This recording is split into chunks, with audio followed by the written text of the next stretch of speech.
اخلاق اور انسان کے بارے میں مشترک تصور پر کچھ تمہیدی گفتگو پہلے ہو چکی ہے، تو لیکن اب یاد نہیں رہا کہ اس گفتگو میں کیا کیا چیزیں آ گئی تھیں، تو اگر آج کی گفتگو میں کچھ تکرار ہو جائے تو معاف فرمائیے گا۔ روایتی تصور انسان اور اس سے مناسبت رکھنے والے نظریات اخلاق، یہ دو بنیادوں پر پیدا ہوئے، یعنی قدیم تہذیبوں میں پایا جانے والا تصور اخلاق اور قدیم تہذیبوں کی طرف سے اختیار کی جانے والی یا ڈسکورس بنائی جانے والی اخلاقی اقدار اور اصول، عموماً دو بنیادوں پر قائم ہوئے۔ ایک بنیاد میٹافزیکل اور آنٹولوجیکل ہے، جو یونان جیسی تہذیبوں میں بنیادی تصورات کی پیدائش کا سبب ہیں، اور دوسری بنیاد جو ہے وہ مذہبی ہے، وحی ہے۔ تو وحی سے بننے والا تصور انسان اور اس انسان کی وجودی اور شعوری ضرورتیں پوری کرنے والے اخلاقی اصول، یہ بہت زیادہ مختلف نہیں ہیں میٹافزکس سے برآمد ہونے والے تصورات سے۔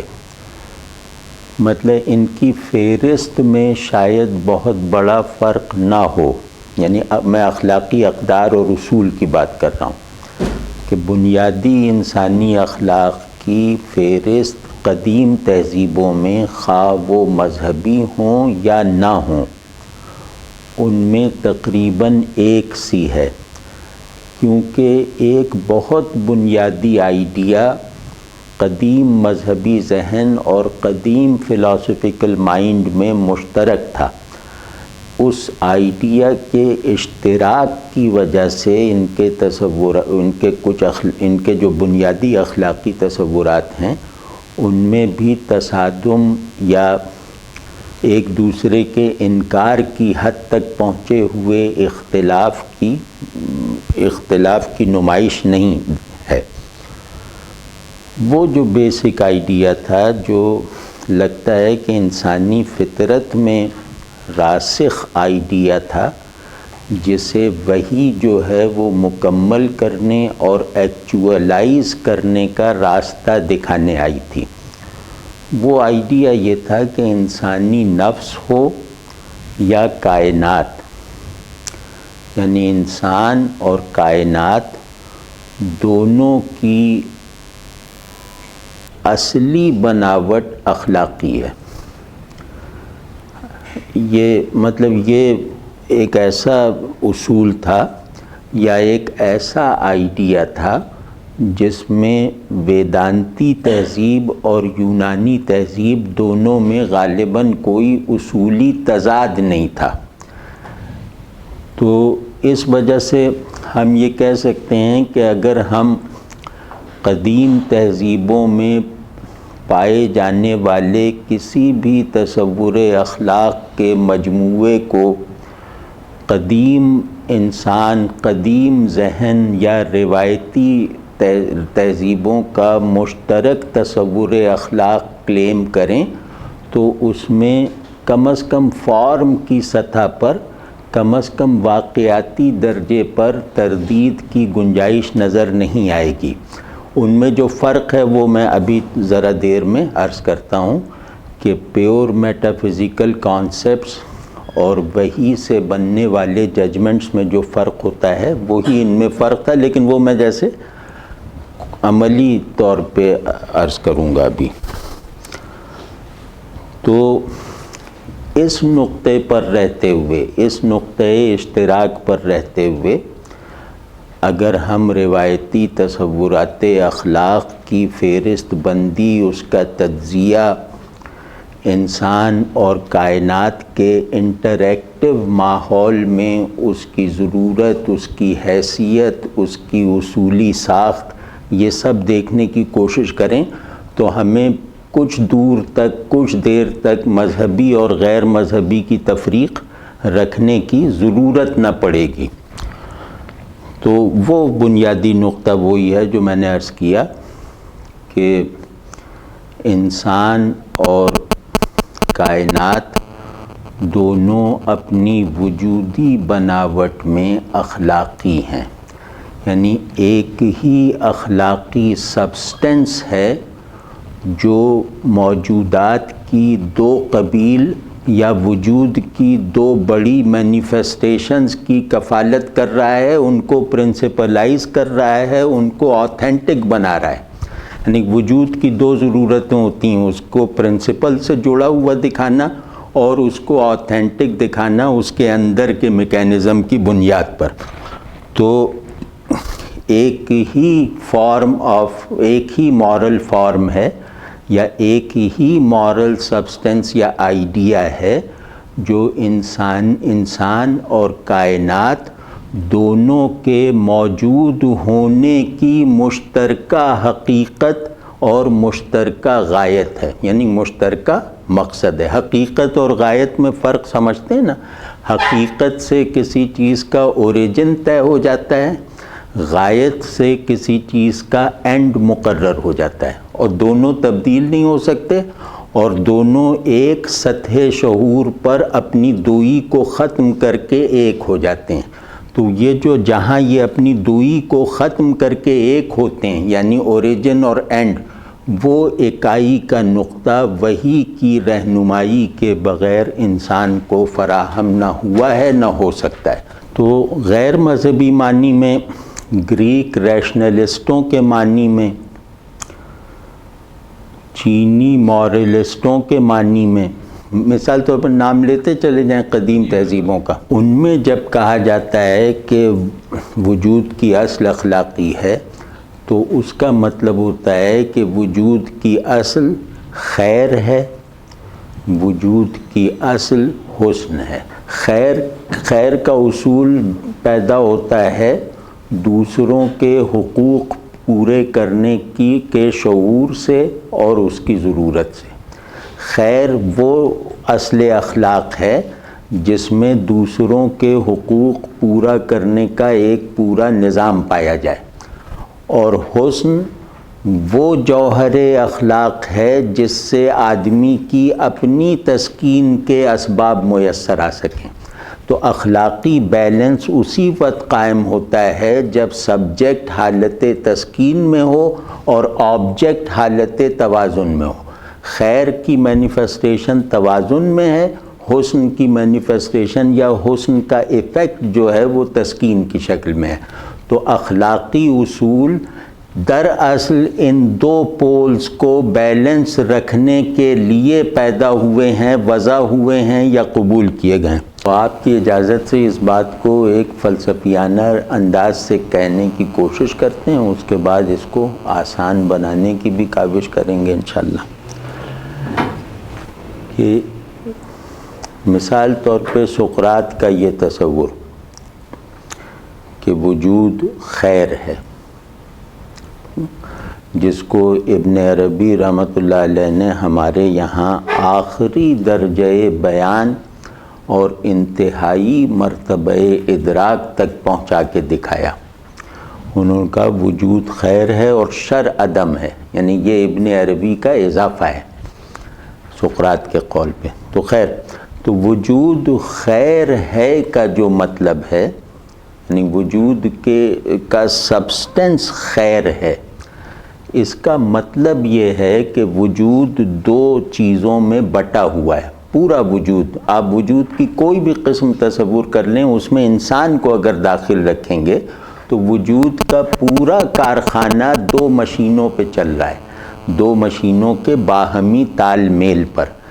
پہلی مشین ہے سبجیکٹ، یعنی انسان اور اس کا شعور، ٹھیک ہے نا؟ انسانی شعور کو سبجیکٹ کہتے ہیں، اور دوسری مشین جو چل کے وجود کے کارخانے کو مطلب پروڈکٹیو بنا رہی ہے، وہ مشین کہلاتی ہے آبجیکٹ، یعنی تھنگ، یعنی ذہن کا موضوع، ذہن جس پہ غور کرے، ذہن جس کے بارے میں فیصلہ کرے، ذہن جس کو اپنے اندر کنٹین کر کے شعور کی ترقی کا سامان کرے، اس کو کہتے ہیں آبجیکٹ۔ تو سقراط یہ کہہ رہا ہے کہ انسانی شعور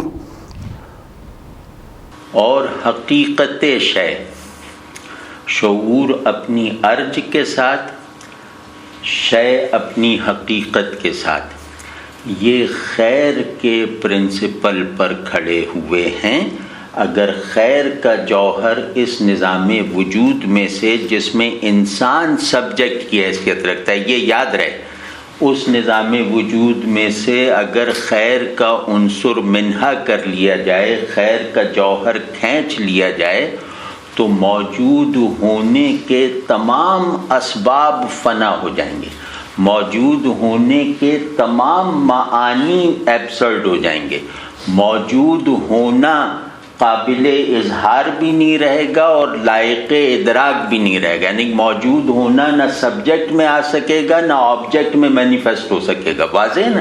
سقراط کے قول کا مطلب یہ ہے کہ وجود خیر ہے، اور وجود کا مطلب ہے انسان کے حوالے سے وجود۔ واضح ہے نا؟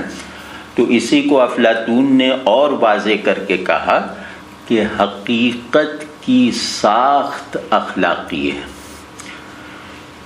مطلب صرف ایک، اگر افلاطون صرف یہی ایک فقرہ لکھ جاتا تو بھی اسے دنیا کا سب سے بڑا فلسفی ماننے میں کوئی تعامل نہ ہوتا۔ یہ فقرہ اتنا بڑا ہے کہ حقیقت اپنی ساخت میں اخلاقی ہے، اس نے سقراط کے قول کو مکمل کیا ہے۔ یعنی سقراط کے قول میں کچھ ضروری وضاحتوں کی جگہ موجود ہے، افلاطون نے وضاحتوں کی گنجائش نہیں چھوڑی، اور بات انسانی دماغ سے اور انسانی زبان سے جو مکمل ترین کلمات تاریخ میں نکلے ہیں ان میں سے ایک کلمہ یہ ہے کہ حقیقت اپنی ساخت میں اخلاقی ہے، حقیقت اپنی بناوٹ میں اخلاقی ہے۔ اور اس جملے میں حقیقت کا مطلب ہے ایسنس اور اس کی مینیفیسٹیشن، ایسنس اور اس سے بننے والی فارم، وہ فارم جو شعور میں ہے، خارج میں نہیں ہے۔ آپ سمجھیں نا، حقیقت کسے کہتے ہیں؟ شے کے اس ایسنس کو جسے شعور فارملائز کر لے، جو شعور میں فارم بن جائے، اب یہ حقیقت ہے۔ تو اب آپ افلاطون کے جملے کی جامعیت اور کمال اور اس کے مطلب اس کی بلندی کا اندازہ کیجئے کہ اس نے حقیقت کے لفظ کو اس کی کامل ترین معنویت کے ساتھ استعمال کیا، اور حقیقت کی ڈیفینیشن کو ہمیشہ ہمیشہ کے لیے متعین کر دیا۔ اب حقیقت کو جس طرح اس فقرے میں خصوصاً افلاطون نے ڈیفائن کیا ہے، حقیقت کی اس ڈیفینیشن میں ایک حرف کا اضافہ کرنا ناممکن ہے۔ حقیقت کیا ہوئی؟ ابھی کیا کہا تھا کہ حقیقت کہتے ہیں شے کے ایسنس کو اور اس ایسنس کی شعور میں بننے والی فارم، یہ حقیقت ہے۔ واضح ہے نا؟ اگر حقیقت شعور میں فارم نہ بنے نا تو وہ حقیقت ظاہر ہے کہ وہ جیسے ہمارے ادراک سے باہر ہے، ہم سے لا تعلق ہے۔ واضح ہے نا یہ؟ تو اس پہ افلاطون نے کہا کہ حقیقت اپنی دونوں فارمیشنز میں، یعنی اپنی فارم ایز سچ میں بھی اور اپنی کانشس فارم میں بھی۔ بھائی اس تھوڑی سی مشکل کو جھیل جائیے گا ابھی آگے چل کے، بس کیونکہ اخلاق پہ واعظانہ گفتگو تو آسان ہے، لیکن وہ اخلاق کسی تہذیب کے ضمیر میں جگہ نہیں بنا سکتے جو بڑے آئیڈیا کی شکل میں نہ ہوں۔ اخلاق محض ایموشنز، پیشنز اور ایکشنز کے مجموعے کو نہیں کہتے۔ اگر اخلاق کی پشت پہ کوئی بڑا آئیڈیا نہیں ہے، آئیڈیا کسے کہتے ہیں کہ جو مثال کے طور پہ خدا کو ماننے والے کے لیے بھی کنونسنگ ہو اور نہ ماننے والے کے لیے بھی فلفلنگ ہو، آئیڈیا اسے کہتے ہیں۔ تو وہ میں اس لیے عرض کر رہا تھا کہ شعور میں کوئی چیز مرکزیت حاصل کیے بغیر نظام عمل، نظام ہستی اور نظام وجود میں کوئی گہری اور مستقل جگہ نہیں بنا سکتی۔ تو کسی بھی چیز کو اگر کسی تہذیب کے باطن اور ضمیر میں کار فرما دیکھنا اور دکھانا ہو تو اس تہذیب کے سیٹس آف ایکشنز تک محدود نہیں رہنا چاہیے، بلکہ وہ تہذیب جن آئیڈیاز کو ایک بہترین مجموعی شعور کی حیثیت اختیار کر کے اپنے اندر محفوظ کیے ہوئے ہے، اس میں جھانک کے دیکھنا چاہیے۔ تو اس میں مطلب میں جتنا اب میں کیا میری کوشش کیا، لیکن میں نے جتنی بھی کوشش کی ہے افلاطون کو پیغمبر ماننے کا جذبہ ابھرتا گیا، یعنی اخلاق پہ افلاطون سے بڑا ڈسکورس پیدا ہونا محال ہے۔ تو اس نے کہا کہ حقیقت اپنے تینوں لوکیلز میں، حقیقت کے 3 لوکیل اس نے بتائے ہیں۔ ایک فارم ایز سچ، یعنی عالم حقائق میں اس کی صورت، دوسرے شے میں اس کی مینیفیسٹیشن، چیز میں اس کی مینیفیسٹیشن، تیسرے اس کی کانشس فارم، شعور میں اس کی پریزنس۔ واضح ہے نا؟ وہ کہہ رہے ہیں کہ حقیقت چاہے اپنی اصلی دنیا میں ہو، فارم ایز سچ کے طور پر ہو تو بھی خیر ہے، اگر وہ ایسنس آف تھنگ کے طور پر ہو تو بھی خیر ہے، اور اگر وہ کانشس فارم کی صورت میں ہو تو بھی خیر ہے۔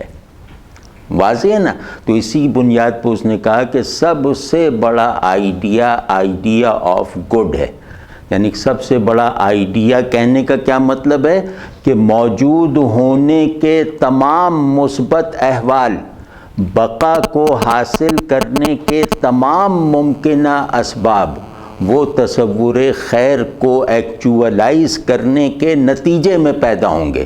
کوئی اور بڑا آئیڈیا ایسا نہیں ہے جس کو ایکچولائز کر کے ہم اپنی بقا کی طرف سے بے فکر ہو جائیں، ہم اپنے سبجیکٹ اور اپنے آبجیکٹ کی پرورش کے نظام سے مطمئن ہو جائیں۔ یہ آئیڈیا آف گڈ ہے جو سبجیکٹ آبجیکٹ وجود کے ظاہر اور باطن دونوں کے نظام کی بنیاد بھی ہے، دونوں کو چلاتا بھی ہے، دونوں کی پرورش بھی کرتا ہے، دونوں میں ترمیمیں بھی کرتا ہے، اور دونوں کو کمال کے ان مراتب تک پہنچاتا ہے جو شعور کو اپنے آپ کو زیادہ روشن کرنے کے لیے ضروری ہیں اور زندگی کو فنا کی دسترس اور چنگل سے نکل کر بقا کے احوال تک پہنچنے کے لیے لازمی ہیں۔ واضح ہے نا؟ تو افلاطون کہہ رہا ہے کہ انسانیت اور کائنات دونوں کے اندر فنا سے بچنے کی اگر سب سے بڑی کوئی قوت موجود ہے، میکینیکلی بھی آئیڈیلی بھی، ٹھیک ہے نا، وہ قوت ہے گڈ کی، وہ قوت ہے خیر کی۔ واضح ہے یہ بات؟ یہ جو خیر ہے نا، تو اب ہم تھوڑا اس کو جیسے نیم نفسیاتی، نیم فلسفیانہ، نیم وائزانہ شکل دیتے ہیں۔ یہ خیر جو ہے، اگر ہم اس جدید دنیا اور اس سے بننے والے ذہن اور اسٹرکچرز کے بیچ میں کھڑے ہو کر دیکھیں تو یہ خیر عبارت ہے دوسرے کا احترام کرنا ایثار کے جذبے کے ساتھ۔ یعنی خیر کا جو انسانی میکینزم ہے نا، اس اصول خیر کا جو انسانی میکینزم ہے، نظام حرکت جو ہے، وہ یہ ہے کہ دوسرا مجھ سے زیادہ اہم ہے، دوسرے کی ضرورت مجھ سے زیادہ شدید ہے، اور میرا دوسرے کے ساتھ تعلق رکھنے کے لیے ایثار لازمی قدر اور ضرورت کی حیثیت رکھتا ہے. تو دوسرے کے ساتھ ایثار اور انکسار کا رویہ جو انسانی معاشرت کی تمام قسموں کے لیے سنگ بنیاد کی حیثیت رکھتا ہے، وہ ایثار اور انکسار انسان کی نفسیات، اس کے بیہیویئر اور اس کے اعمال میں جس اصل اصول سے وابستگی کے نتیجے میں آتا ہے، وہ پرنسپل ہے آئیڈیا آف گڈ یا آئیڈیا آف دی گڈ. ٹھیک ہے جی، وہ ہے تصور خیر. واضح ہے نا؟ خیر کی عملی مینیفیسٹیشن یہ ہے. اب آپ اس دنیا میں کھڑے ہیں جہاں دوسرا ذلیل ہے، دوسرا حقیر ہے، دوسرا بے وقت ہے، دوسرا جہنم ہے. آپ اس دنیا میں کھڑے ہو کر افلاطون کی اس وزڈم کو ذرا اپلائی کر کے دیکھیں تو یہ سب فلسفے دلدل پر بننے والے بلبلوں کی طرح رہ جاتے ہیں کہ ادر از ہیل. مطلب یہ کوئی انسانی زبان سے نکلنے والا فقرہ ہے کہ ادر از ہیل؟ یہ کس کا فقرہ ہے کوثر صاحب؟ ہاں ہاں. انسان کو جس ہم اساس اور یک اصل اجتماعیت کی ضرورت ہے وہ خیر کی قدر سے میسر آ سکتی ہے، لیکن اس کے ساتھ ساتھ کوئی ذی شعور مخلوق اپنے اجتماعی وجود میں اس طرح ضم نہیں ہو سکتی جس طرح قطرہ دریا میں شعلہ آگ میں ضم ہوتا ہے. ہر ذی شعور وجود کے اندر کی ارج ہے انفرادیت. اس کا سینس آف ڈیوٹی اسے اجتماعیت کی طرف لے جاتا ہے، لیکن اس کی اندر کی جو ورجن ارج ہے وہ انفرادیت کی ہے. تو انسان وہ ہے جو اپنی انفرادیت کی ارج کو پورا کرے اور اپنی اجتماعیت کی ضرورت کی تکمیل میں اپنی انفرادیت کی ارج کو مزاحم نہ ہونے دے، رکاوٹ نہ بننے دے. دونوں کو ایک معنی کے، ایک منزل کے دو مسافروں کی طرح ساتھ لے کر چلے. تو یہ جو انسان کی فطری انفرادیت ہے یہ آئیڈیا آف بیوٹی سے پیدا ہوتی ہے. ابھی تک ہم یہاں پہنچے نا کہ اخلاق نام ہے آئیڈیا آف گڈ اور آئیڈیا آف بیوٹی کا. اخلاق نام ہے سبجیکٹ کی تسکین اور آبجیکٹ کے توازن کا. واضح ہے نا؟ اب ہم یہ کہہ رہے ہیں کہ ان کی معنویت یہ ہے جس کی بنا پر یہ یقین کرنا یا یہ اس پر اعتماد رکھنا آسان ہو سکتا ہے کہ اخلاق ہی وجود کی اصل بناوٹ ہے یا وجود کی اصل بناوٹ اخلاقی ہے. وہ یہ جان کر ہمیں اسے ماننے میں نسبتاً اعتماد میسر آ سکتا ہے کہ انسان آئیڈیا آف بیوٹی سے سبجیکٹ کی تسکین ہوتی ہے، سبجیکٹ کی تعمیر ہوتی ہے، سبجیکٹ کی انڈیویجویشن ہوتی ہے، انفرادیت کی تشکیل ہوتی ہے. اور آئیڈیا آف گڈ سے انسان کو جس اجتماعی وجود کی حیت اختیار کر کے تہذیبوں کو جنم دینا ہے اس اجتماعی وجود کی ایک اصل واحد پر تشکیل ہوتی ہے اور ایک ہی اصول نمو پر ان کی گروتھ ہوتی ہے. واضح ہے نا؟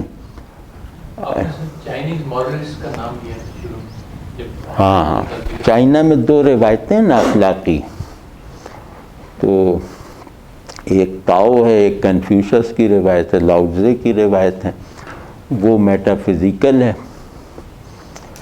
وہ عارفانہ زیادہ ہے، اور کنفیوشس کی جو ہے وہ پریکٹیکل زیادہ ہے اور نفسیاتی زیادہ ہے، عملی زیادہ ہے. They are also based on the principle of good. ہاں، اس میں کوئی اختلاف نہیں، اس میں کہیں کوئی اختلاف نہیں. گڈ بذات خود اگر ہم اس چیز کو، اس کانسیپٹ کو ڈیفائن کرنا چاہیں، کیا ہم یہ کہیں گے کہ good is good classical point of view سے گڈ از گڈ؟ تو یہ تو وہ منطقی اعتبار سے آئیڈینٹی کا لا آف آئیڈینٹی ہے, a thing whatever it is. اس معنی میں اس کی اگر مناسبت یا اس کا ریلیشن دیکھا جائے فریڈم کے ساتھ, کیونکہ ماڈرن ڈسکورس میں فریڈم از اے کی ورڈ. ایک فکرہ ہے آن اے سائڈ نوٹ اگر اس کو کہا جائے کہ freedom of choice is goodness. کا مطلب ہے کوئی ایکشن. اس اعتبار سے تو حضرت ابن عربی کا جو قول ہے اس کی بھی تشریح کچھ اور معنوں میں ہونی چاہیے. بالکل, وہ بالکل الگ پرسپیکٹو سے نکلا ہوا قول ہے, الگ فضا میں سمجھا جانے والا جملہ ہے. وہ گڈ جو ہے نا وہ فریڈم اور سینس آف ڈیوٹی کا مجموعہ ہے.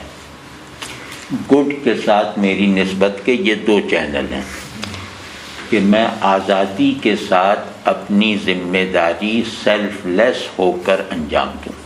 یہ پورا آئیڈیا آف گڈ کا مینیفیسٹ ہونے کا انداز ہے. ٹھیک ہے نا, آزادی کے ساتھ اپنی ذمہ داری کو ادا کرنا. یا تیسرا بھی تو جوڑا تھا, بھی کیا فکر تھا, ہاں, سیلف لیس ہو کر. آزادی کا سب سے بڑا ثمر سیلف لیسنس ہے. وہ غلام ہے جو سیلف لیس نہیں ہے, آزاد وہی ہے جو سیلف لیس ہے. اور سارا اخلاق اس فقرے کی تفصیل ہے. سیلف لیس کا مطلب آنٹولوجیکلی سیلف لیس ہونا نہیں ہے, سائیکولوجیکلی سیلف لیس ہونا ہے. سر آپ نے بات کی تھی کہ حقیقت یعنی ایسنس آف سم تھنگ اور جو کانشیس فارم. ہے. اب انسان از پرون ٹو ایرر. مثال کے طور پر چیز کی حقیقت یا کسی شے کی یا کسی آبجیکٹ یا اینی میٹر اس کی حقیقت کچھ اور ہو, فارم کچھ اور بن رہی ہو انسان کے. ہاں بالکل بالکل. تو جب تک اس کی غلطی نہیں واضح ہو جاتی نا تو فلاسفیکلی اسی فارم کو حقیقت کا حصہ سمجھا جائے گا. یہ ہماری مجبوری. وہی اسی مجبوری سے نکالنے آئی تھی. وہی کی طرف میں گیا نہیں کہ ریشنل میٹافزکس کی نارسائیوں کو دور کرنے کا کام بھی وہی نے کیا ہے, کسی اور فلاسفی نے نہیں کیا. لیکن اس کو اگر اگلی مرتبہ کے لیے رکھیں تو مجھے آسانی رہے گی. وہاں کیا ہے, کانشیس فارم, حقیقت کانشیس فارم ہے, اس میں اختلاف نہیں ہے. اب یہ ہے کہ کانشیس فارم کا جو ہے وہ اصل میں ریویلڈ فارم ہے, وہ ڈیرائیوڈ فارم نہیں ہے. یار اس کو تو خوش ہو کے سن لیں تو ٹھیک ہے نا. کانشیس فارم اپنے ویسے سبجیکٹ آبجیکٹ ریلیشن میں ڈیرائیوڈ فارم ہے, ڈیرائیوڈ فرام تھنگ. لیکن یہ کہ وہی کا ڈسکورس اگر ہو نا سبجیکٹ آبجیکٹ ریلیشن شپ کی بنیاد کے طور پر, تو پھر حقیقت ہے کانشیس فارم, لیکن ریویلڈ فارم ہے اپنی ٹرانسینڈنس کے اس بات کے ساتھ. انٹلیکچول کانشیس فارم میں ایک تو ٹرانسینڈنس نہیں رہتی, دوسرے پرماننس نہیں رہتی, جو حقیقت کے لازمی اجزاء ہیں یہ وہی سے فراہم ہوتے ہیں. واضح نہیں, مطلب میں نے سمجھ لیا کہ یہ شے کی حقیقت ہے, یہ میرے ذہن میں ہے, مجھے کسی وہی مطلب کسی الہامی کتاب نے بتایا. اب جب میں اس کانشیس فارم کو حقیقت ماننے کی حالت میں یہ جان رہا ہوں, یہ تسلیم کر رہا ہوں, بلکہ اسے عقیدے کی حیثیت دے رہا ہوں کہ حقیقت اللہ کے بتانے سے بھی جتنی میرے شعور میں آئی ہے, حقیقت ایز سچ اس سے ماورا ہے.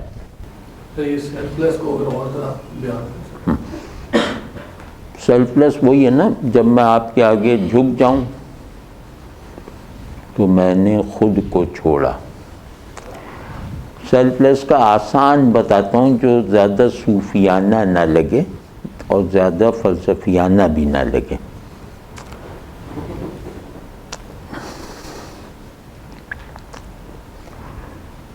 انسان اپنے جوہر میں، اپنی اصلیت میں ایک شعور تعلق ہے، یعنی انسان پر سے سارے اوصاف آپ مٹاتے چلے جائیں، اس کا انسان ہونا برقرار رہے گا، لیکن جیسے ہی آپ اس کا شعور تعلق اس سے کھینچیں گے، اس کا انسان ہونا ختم ہو جائے گا۔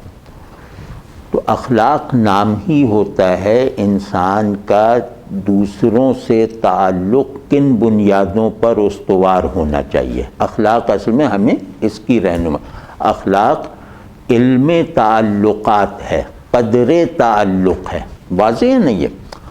تو سیلف لیس ہونے کا مطلب اس پرسپیکٹو میں یہ ہے کہ آپ کی ضرورت میری ضرورت پر مقدم ہے، اور یہ ایک خود کو چھوڑتے چلے جانے کا مسلسل عمل ہے، جس کی وجہ سے خودی کی تکمیل زیادہ فطری طریقے سے ہوتی ہے۔ وہ آدمی کبھی بھی اپنے دائرۂ خودی میں وسعت نہیں پیدا کر سکتا جو گیون سیلف کو چھوڑنے کی قوت اور جذبہ نہ رکھتا ہو۔ بس یہ اخلاق کے بغیر ممکن نہیں ہے، کیونکہ خودی کوئی آئیڈیا نہیں ہے، خودی احساس ہے۔ تو احساس کے درجے پر اپنی انا، اپنی ذات، اپنی خودی کی تشکیل اور تعمیر اور تکمیل کا ہر عمل اس وقت تک شروع بھی نہیں ہو سکتا جب تک کہ فی الحال جیسا کہ میں ہوں، اپنے تصور سمیت، اپنی خواہش سمیت، اپنی ضرورت سمیت، وہ میں کسی دوسرے کے لیے چھوڑتا نہ چلا جاؤں۔ اور یہ بات یاد رکھیے گا کہ خودی کبھی بھی خودی سائیکولوجیکلی انفرادی ہوتی ہے، آنٹولوجیکلی اور ایتھیکلی انفرادی نہیں ہوتی۔ ٹھیک ہے نا؟ یار اسی کو پوچھ لیتے کہ سائیکولوجیکلی اور یہی بات سر میں پوچھنا والا تھا کہ اسی نقطے کی رہنمائی میں کہ وہ انٹولوجیکلی جو ہے وہ اس کا تعلق جو ہے وہ اس کی جوہر ہے، تعلق ایک جوہر ہے۔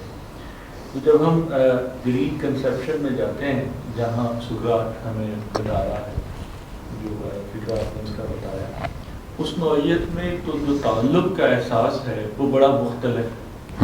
متضاد ہم نہیں کہہ سکتے، ان میں نسبت ہے ناقص اور کامل کی، ان میں نسبت روشنی اور اندھیرے کی نہیں ہے۔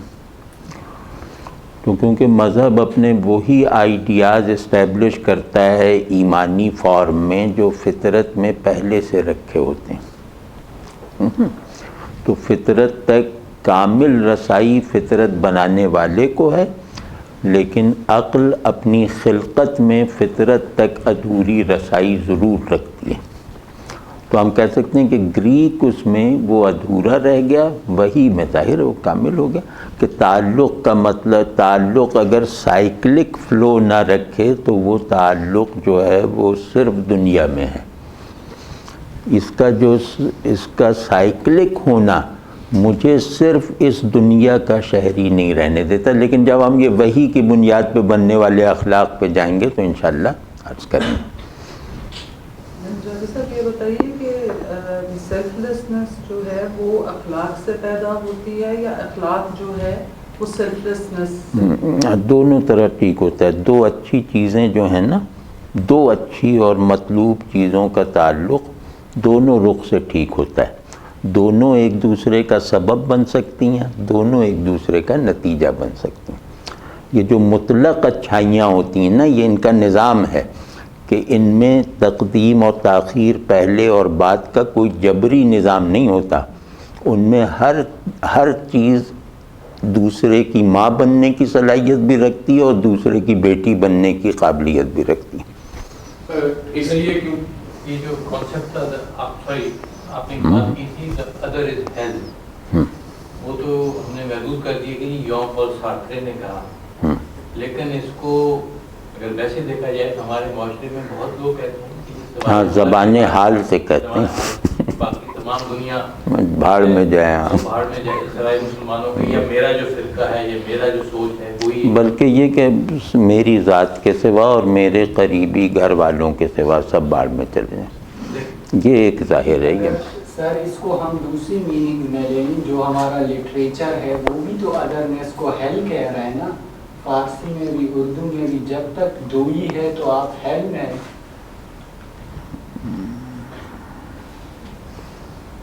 یہ تو میرا دل چاہ رہا ہے آپ کو یہاں بیٹھاؤں، خود وہاں بیٹھوں. دوئی اگر فنکشنل نہیں ہے نا تو وحدت ایک مفروضہ ہے. دوئی بری چیز نہیں ہے، پرنسپل نہیں بننا چاہیے اس کو.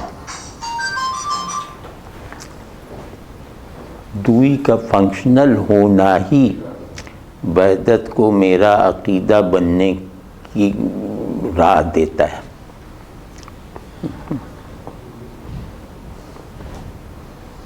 اب اس پہ کبھی اور بات کر لیں گے، لیکن ہم کہہ سکتے ہیں کہ ہیلنس بھی فنکشنل ہو سکتی ہے، یہ فنکشنل ہے. ہاں فنکشن یعنی کہ یہ جو ہے رانگلی فنکشنل ہے، لیکن ادرنیس کی رائٹ فنکشننگ بھی ہے نا. اب اخلاق کی تفصیل میں آپ جائیں گے، وہاں رائٹ اور رانگ یہ دو بیسک پرسپیکٹیوز ہیں، گڈ اور بیڈ یہ دو پرسپیکٹیوز ہیں. تو میں کہہ رہا ہوں کہ رائٹلی مینیفیسٹڈ ڈویلٹی جو ہے وہ وحدت کی ضرورت ہے. صاحب یہاں وہ آپ نے ذکر فرما دیا رائٹ اور گڈ اینڈ بیڈ کا، تو نیچے جب یہ ذکر کرتا ہے بیونڈ گڈ اینڈ ایول، یہاں وہ کہہ رہا ہے ایک معنی میں بہت سادہ سے اگر کہیں اسی کے پہلے پیراگراف میں اس کتاب میں وہ کہتا ہے کہ اگر ٹروتھ کو سمجھا نہیں جا سکا، لوجیکلی نہیں ہے تو یہ سائیکولوجیکلی ہی. لیکن یہ اچھا یاد دلیا دیا ہے کہ نیٹشے کا بیانڈ گڈ اینڈ ایول جو کتاب ہے اس کا بیسک تھیم ہے کہ حقیقت کی بناوٹ اخلاقی نہیں ہے. وہ جب بیانڈ گڈ اینڈ ایول کہہ رہا ہے تو اس کا مطلب بیانڈ موریلٹی. وہ کہہ رہے ہیں وہ پرسپیکٹیو ہی انسان اور حقیقت کو ایک دوسرے کے ساتھ انگیج کرنے والا فارم نہیں ہو سکا سقراط کی ایک غلطی کی وجہ سے. وہ تو اخلاق کو منہدم کر رہا ہے نا. لیکن یہ کہ اب اس وقت اس کا ذکر کرنا خطرناک ہے.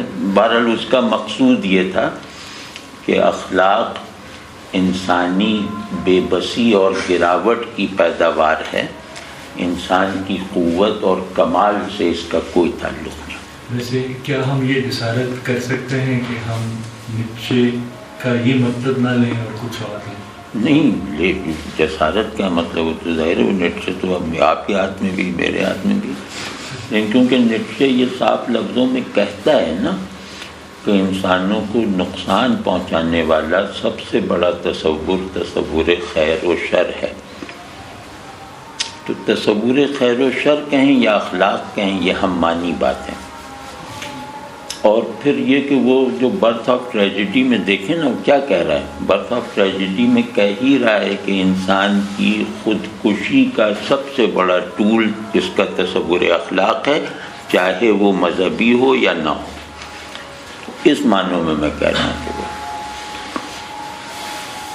نیٹشے وہ آدمی تھا جس نے سیاروں کو چورا کر دیا، سیاروں کا ملبہ بنا دیا، لیکن کوئی ایک ذرہ تعمیر نہیں کیا.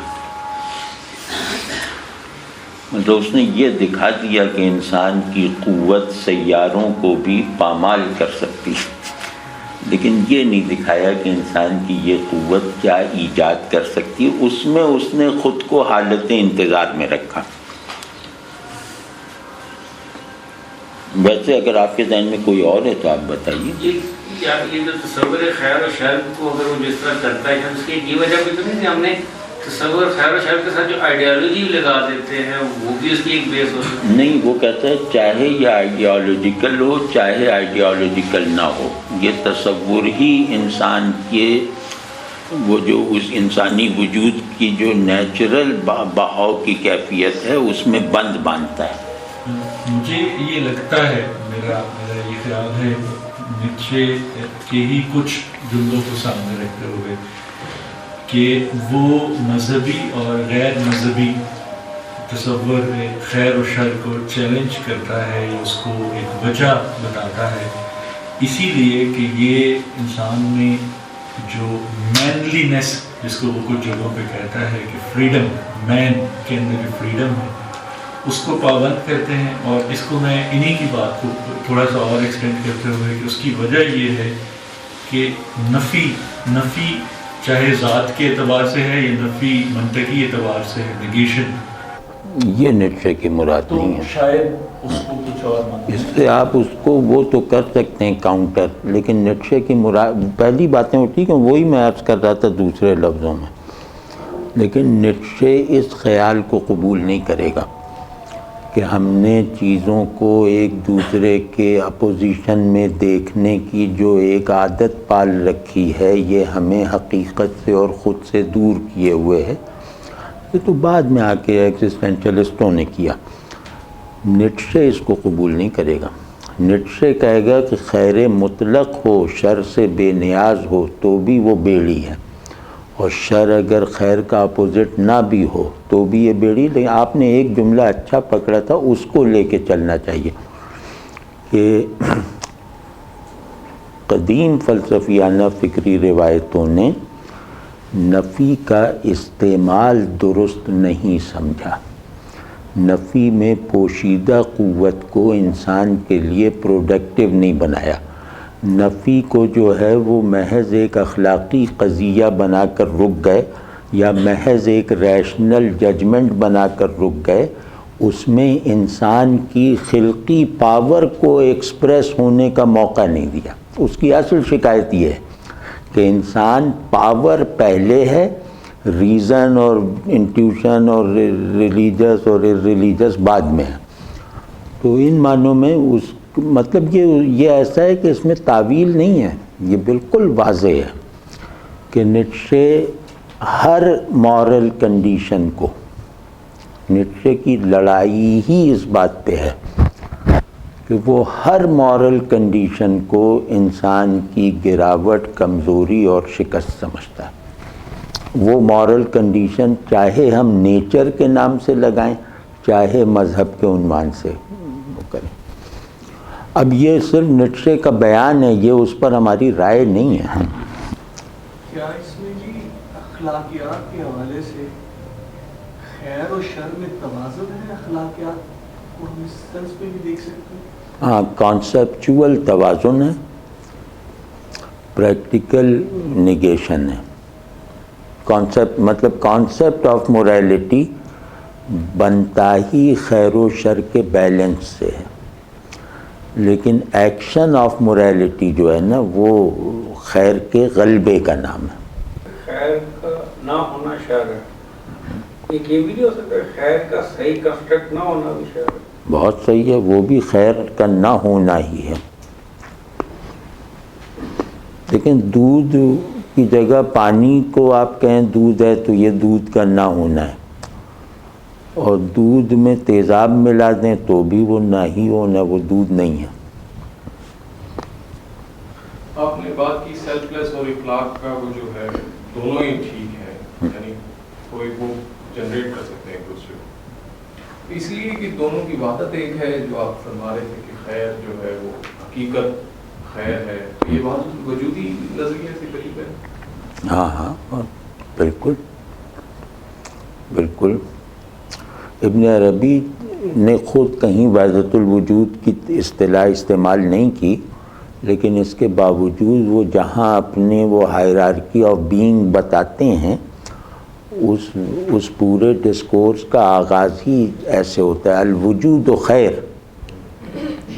اگر اومنی پریزنٹ ہے تو پھر یہ شر کا سوال کرسچینٹی کے اندر بہت زیادہ بڑا ہو جاتا ہے.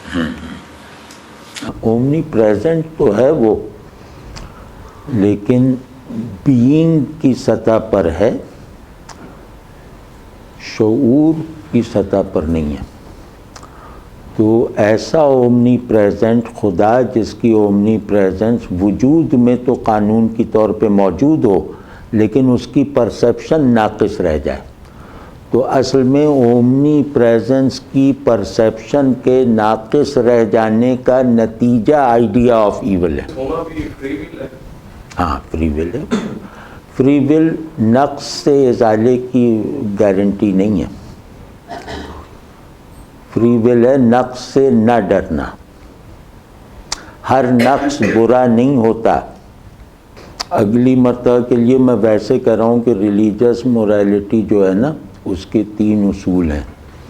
ابھی تک ہم نے میٹافزیکل مورالٹی کے یعنی فلاسفیکل میٹافزیکل مورالٹی کے 2 اصول ذکر کیے، کیا تھا؟ خیر اور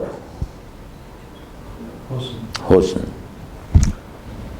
ریلیجس مورالٹی میں ایک عنصر اس پہ زائد ہے بلکہ وہ ان دونوں کی بنیاد ہے، وہ ہائیسٹ فارم آف ہائیسٹ یا یہ کہ civil origin of all morality ہے، وہ ہے حق۔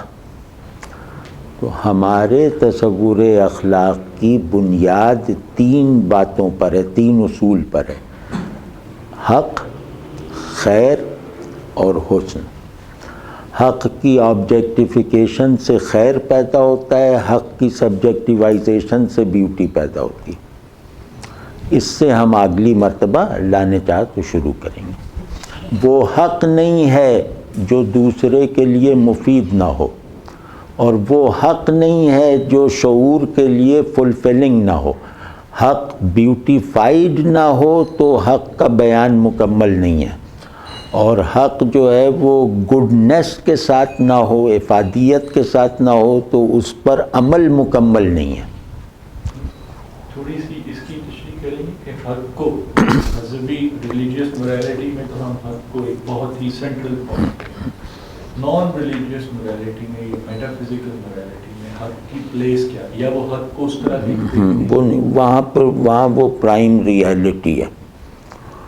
میٹا فزیکل فلاسفی کا آخری جو ہے نا منزل وہ ہے حقیقت، ریئلٹی۔ ہمارا ہے پرائم ریئلٹی اور ہمارا ہے ریئل، مطلب ایسنس، ذات۔ تو حقیقت اگر ذات ہو، پرائم ریئلٹی اگر ذات ہو تو وہ حق ہے، بس یہ ہے۔ اگر ہم پرائم ریئلٹی کو ذات مان لیں تو وہ حق ہے، اور پرائم ریئلٹی کو ہم ایک محض وصف مان لیں، تصور مان لیں تو وہ حق نہیں ہے۔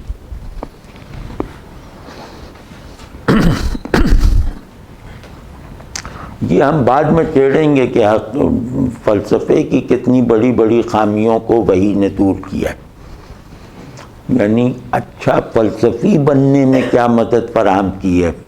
وہ مطلب یہ کہ ریئلٹی، پرائم ریئلٹی محض ایک تصور ہے، ایک تصور کو آپ ٹھوس حقیقتوں کا ماخذ بنا رہے ہیں، ٹھوس حقیقتوں کا اوریجن بنا رہے ہیں، ایک یہ، اور اس کے بعد بھی بہت کچھ ہے کہ حقیقت کچھ بھی ہو وہ سبجیکٹو ہونے سے تجاوز نہیں کر سکتی۔ حقیقت کا کوئی بھی تصور سبجیکٹیوٹی سے ذرہ برابر بھی آزاد نہیں ہو سکتا۔ یہ مذہب ہے جس نے حق کی تعلیم کر کے بتایا کہ نہیں، حقیقت الحقائق خارج میں شعور سے بالکل بے نیاز حالت میں موجود ہے، ایک ذات کی شکل میں۔ اس میں یہ ہے کہ جدید دور میں جو ابھی کنٹمپریری پرینیلسٹ اسکول تھاٹ ہے، جب وہ گاڈ ہیڈ اور اس طرح کی اصطلاحوں کی بات کرتا ہے اور امپرسنلائزیشن، ویری اسٹرکٹ سینس آف امپرسنلائزیشن کی بات کرتا ہے، تو وہ اس تصور حق سے بالکل الٹ طرف چلا جاتا ہے، یا اس کی ایک تعویل بالکل نئے معنوں میں کرنے کی کوشش کرتا ہے۔ وہ ایسوٹیرزم اصل میں ریلیجس کانسیپچولائزیشن ہے۔ وہ حق کو اینٹیٹی کے درجے سے اتار کے دوبارہ کانسیپٹ بنا دیتا ہے۔ اس معنوں میں تو جب ہم یہ کہتے ہیں کہ بدھسٹ اسکول آف تھاٹ کے ساتھ یا بدھزم کے ساتھ یا اس کو سپینوزا کے ساتھ دیکھیں تو جب پین کو ایک ہائیسٹ فارم دی جاتی ہے، ایک امپرسنلائزیشن اسٹیٹ، تو ان معنوں میں پھر اخلاقیات اور موریلٹی اور تصور خیر و شر یہ تو بالکل پھر عقلی بن جاتے ہیں۔ ہاں بالکل عقلی بن جاتے ہیں اور ریلیٹیو ہو جاتے ہیں، پھر یہ پرنسپل نہیں رہتے، ریلیٹیو ہو جاتے ہیں۔ لیکن اگر اس کی اس جہت کو چھوڑ دیا جائے تو اخلاق کی کار فرمائی اور اخلاق کی گہرائی کا جتنا مکمل اظہار مہاتما گوتم بدھ نے کیا ہے وہ فلسفیانہ ذہن سے ممکن نہیں ہے، کہ مقصود ہے پین سے نجات، مقصود ہے نروان، یعنی پین کے وہ اسباب جو حالات میں ہیں ان کو بھی دور کرو، پین کے وہ اسباب جو شعور میں ہیں ان کو بھی دور کرو۔ نروان کا مطلب ہوتا ہے دماغ کی رگ کو کاٹ دینا، ٹھیک ہے، یعنی پین کی ہر موجودگی کو، ہر سبجیکٹیو اور آبجیکٹیو فارم کو دور کر دو، اور اخلاق کا یہ منتہا ہے، اخلاقی مقاصد کا یہ آخری بیان ہے، بشرطے کہ ہم اس کو فلاسفیکلی دیکھیں، ریلیجسلی نہ دیکھیں۔